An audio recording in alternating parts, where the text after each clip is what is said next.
HOA shut down my ranch airstrip, so I landed a military chopper on their clubhouse roof. Have you ever wondered what happens when a power-hungry HOA picks a fight with a retired military pilot who owns a private airstrip? In the rolling hills of Hickson, Tennessee, a storm was brewing that would shake the quiet community of Willow Creek Estates to its core. Karen Whitmore, the HOA president with a clipboard and a vendetta, thought she could bully Jack Maverick Thompson into submission. But Jack wasn't just any homeowner, was a man with a helicopter, a grudge, and a point to prove. Jack had lived on his 50-acre ranch for over a decade, a haven where he'd built a private airstrip to indulge his passion for aviation. A retired Army pilot who'd flown Black Hawks in Afghanistan, Jack had earned his peace. His airstrip, FAA registered and meticulously maintained, was his pride and joy. Neighbors loved the occasional flyovers, and kids in the community would wave as Jack's Cessna buzzed low over the fields. But Karen, a recent transplant from the city, had other ideas. To her, the airstrip was a nuisance, a blot on her vision of a pristine, cookie-cutter suburb.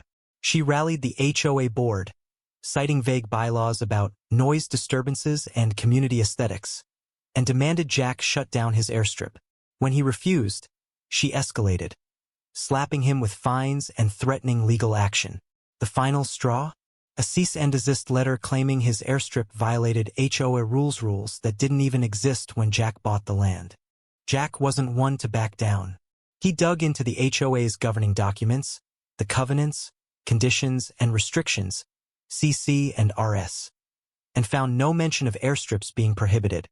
His property predated the HOA's formation, and his airstrip was grandfathered in under state law. Armed with this knowledge, Jack attended the next HOA meeting, ready to set the record straight. He brought his deed, FAA permits, and a calm but steely resolve. "My airstrip is legal and it's staying," he declared, laying out the paperwork. Karen, perched at the head of the table like a queen, scoffed.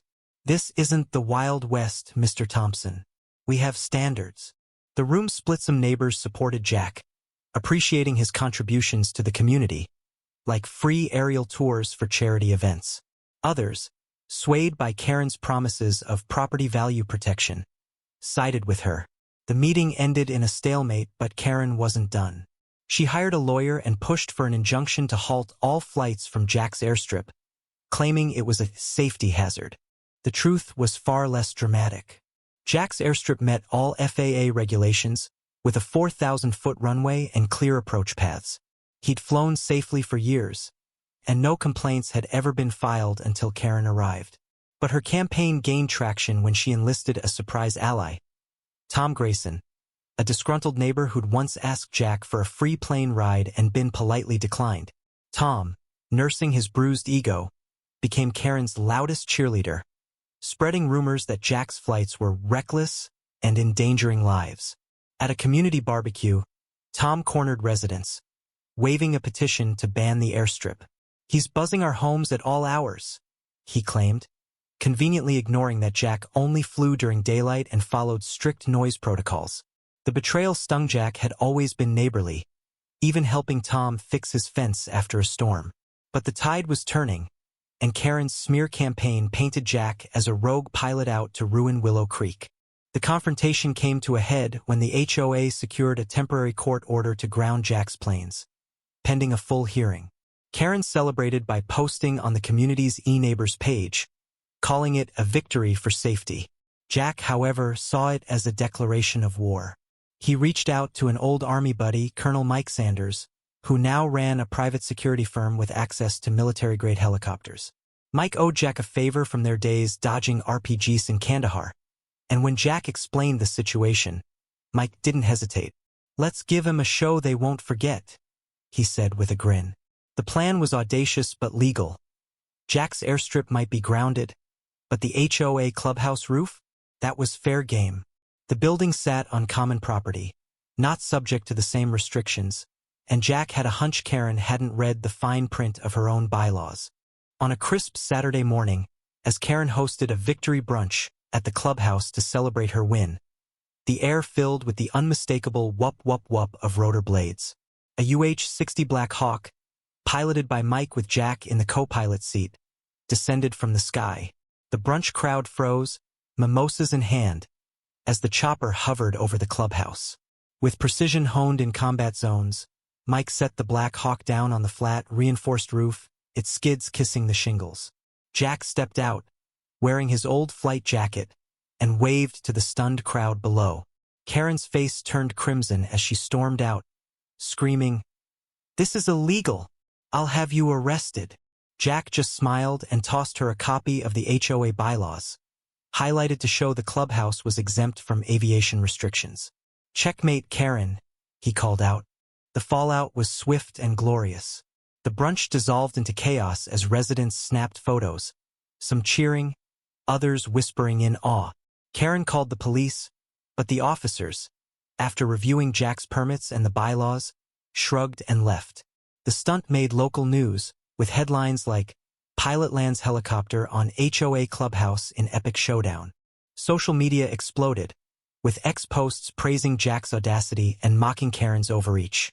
The twist?